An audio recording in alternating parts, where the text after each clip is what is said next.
Tick tock, tick tock.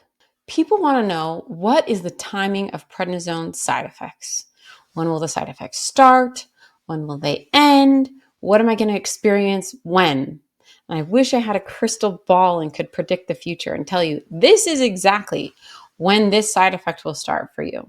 But I don't. So here's what I can tell you as far as in general, the timing of side effects. And I can tell you this not just because I'm a board certified doctor of pharmacy, but also because I personally took prednisone.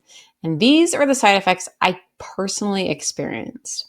It was a miracle that prednisone saved my life, but the side effects were terrible. Those were some of the hardest months of my entire life, taking prednisone.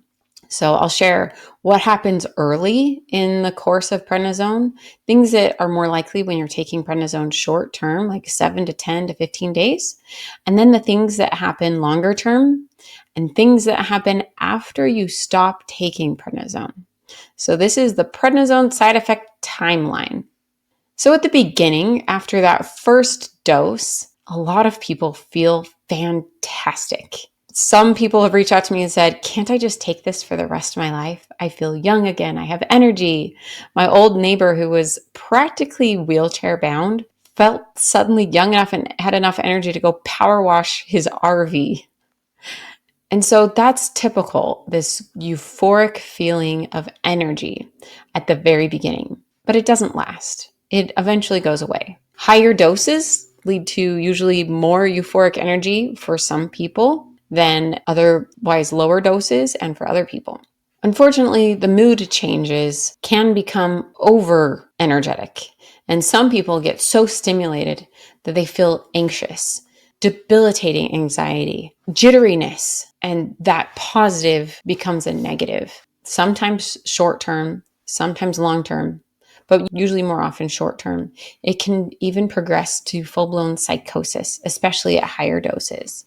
So if you are confused about reality, wondering why everybody around you is hating you, maybe prednisone is doing something to your mood. I say that in I was joking, but in all seriousness, prednisone can destroy relationships, can destroy your finances. It can destroy your legal situation. So do get the help you need. Insomnia can occur after just one dose. One dose is enough to completely throw off your circadian rhythm and make it hard to get restful sleep at night. So for both of these reasons, I recommend you share with family members, close coworkers, maybe even your boss, if your behavior is becoming erratic and not like yourself. Say, look, I'm taking this medication. It's not me. It's the drug. It's temporary. It'll be gone eventually. I'll be myself again, so that they can understand. I have a whole video about it, what I wish my family knew, if you need to share it with them. So what about weight gain? 70% of people gain weight on prednisone, but when does it happen? Well, your metabolism changes after just one dose. Your ability to have proper insulin, proper blood sugars can change after just one dose. But you don't necessarily gain weight at the beginning. Actually, often at the beginning, some people lose weight because prednisone is breaking down muscle mass. And so you may lose weight at the beginning, and then after a few weeks, you may start to gain weight. The longer you're on prednisone and the higher the dose, the number of milligrams you're taking, the more likely you are to gain weight. Related to that, what about moon face? Very rarely does anybody get moon face after just 5 to 10 days of prednisone. You'd have to be taking an incredibly high dose, and that is not likely. It's usually more like 2, 3, 4 weeks later when the moon face shows up. And the higher the dose, the worse the moon face. The rounder the face, the lower the dose, usually moon face goes away. It usually goes away when you get to 0 for most people, and usually within a few weeks after stopping prednisone for the rest of people. But there are a few people who continue to have a round moon face. The hunger cravings, the munchies, that may begin early. Prednisone artificially increases your hunger pressure and suppresses your fullness hormones. And so you'll want to try to trick yourself into eating the exact same way you were eating before prednisone and not succumbing to the pressure of wanting to eat more than you normally do, because that can lead to weight gain. You don't actually need more food. It's just prednisone makes you think you need more food. In addition, prednisone is changing your water balance and the amount of water in your blood. You're holding on to sodium, which means you're holding on to water, and that can lead to weight gain. So you'll want to minimize your salt and sugar intake to balance out those two problems. With the blood sugar, prednisone is changing your metabolism and the way you use sugar, the way you're able to use it up. Your muscles and other places are being blocked from using insulin. They have insulin resistance, which means they're not taking in the sugar that's in the blood. It makes sense because our bodies naturally release prednisone's equivalent of cortisol in emergencies. And so you'd want your body to be funneling that energy to the muscles needed to survive whatever disaster your body's secreting the cortisol for, whether it's a famine or a war. But there is no famine, there is no war. And so there's increased insulin resistance and blood sugars from taking prednisone. And typically, the longer you're on it, the worse it is, and it can actually progress to full-blown diabetes. And that's another way you're gaining weight. I mentioned that the muscle wasting begins at the beginning, but it may not be noticeable. The loss of muscle tissue is a slowly progressive thing that is worse at higher doses. Prednisone is catabolizing your muscles. It's breaking them down, the opposite of anabolic steroids that are building up muscle. And the longer you're on it, the more you'll notice that your arms and legs are skinnier than they used to be because they've lost muscle mass. And at the same time that muscle is being broken down, the fat is being redistributed in your face and your belly, and even potentially the back of your neck and shoulder area as a buffalo hump. Then there are the bones. Bone loss is possible because of prednisone. Prednisone is the number one drug that causes osteoporosis. And when I personally took prednisone, I didn't think I needed to worry about this.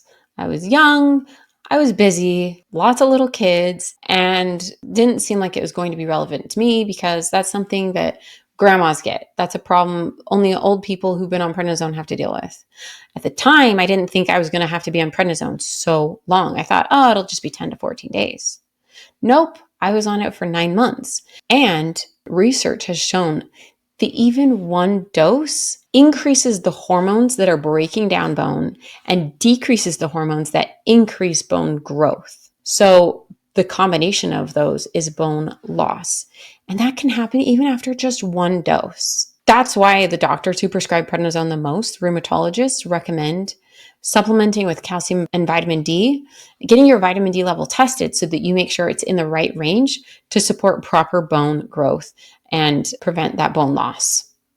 I promised that I would talk about what happens when you stop taking prednisone. So if you've been prescribed prednisone, either you got it for a short amount of time and you were able to go off it, or you've been taking it for more than 10 days and you need to taper it off slowly over time. And the reason we do that is to prevent adrenal crisis and withdrawal. Prednisone, like I mentioned, is interfering with our body's stress hormone signaling pathway, the HPA axis, the cortisol system, the adrenal system. And when we taper it off, we allow this system to slowly wake up and turn back on like a sunrise, not like a light switch. And if we don't taper slowly, the alternative is first withdrawal symptoms. That's where you feel achy, yucky, like maybe the flu's coming on. Your muscles and bones might ache. You might feel dramatic fatigue, like you can't get off the bed.